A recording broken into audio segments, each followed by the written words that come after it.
বিকেলে খুব খিদে পেয়েছিল, তাই রান্নাঘরে গিয়ে দেখলাম যে বাটিতে শুধু একটাই রুটি পড়ে আছে, তাও আবার সকালে।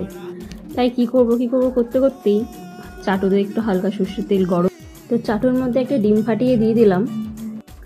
তারপরে ডিমটার উপরে সকালে সেই বাসি রুটিটা দিয়ে একটু হালকা করে চেপে এপাশ ওপাশ উল্টে নিয়ে গ্যাসটাকে বন্ধ করে দিলাম। তারপরে একটা শসা আর একটা পেঁয়াজ কেটে তার মধ্যে 1 চামচ বিট নুন আর 1 টুকরো লেবু দিয়ে ভালো করে মাখিয়ে নিলাম।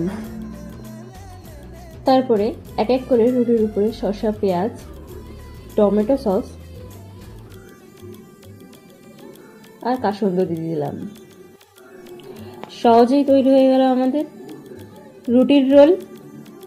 সত্যি কথা বলতে খুবই টেস্টি হয়েছিল, অন্তত একবার বাড়িতে ট্রাই করে দেখো। আর ভালো লাগলে লাইক আর সাবস্ক্রাইব করে দিও।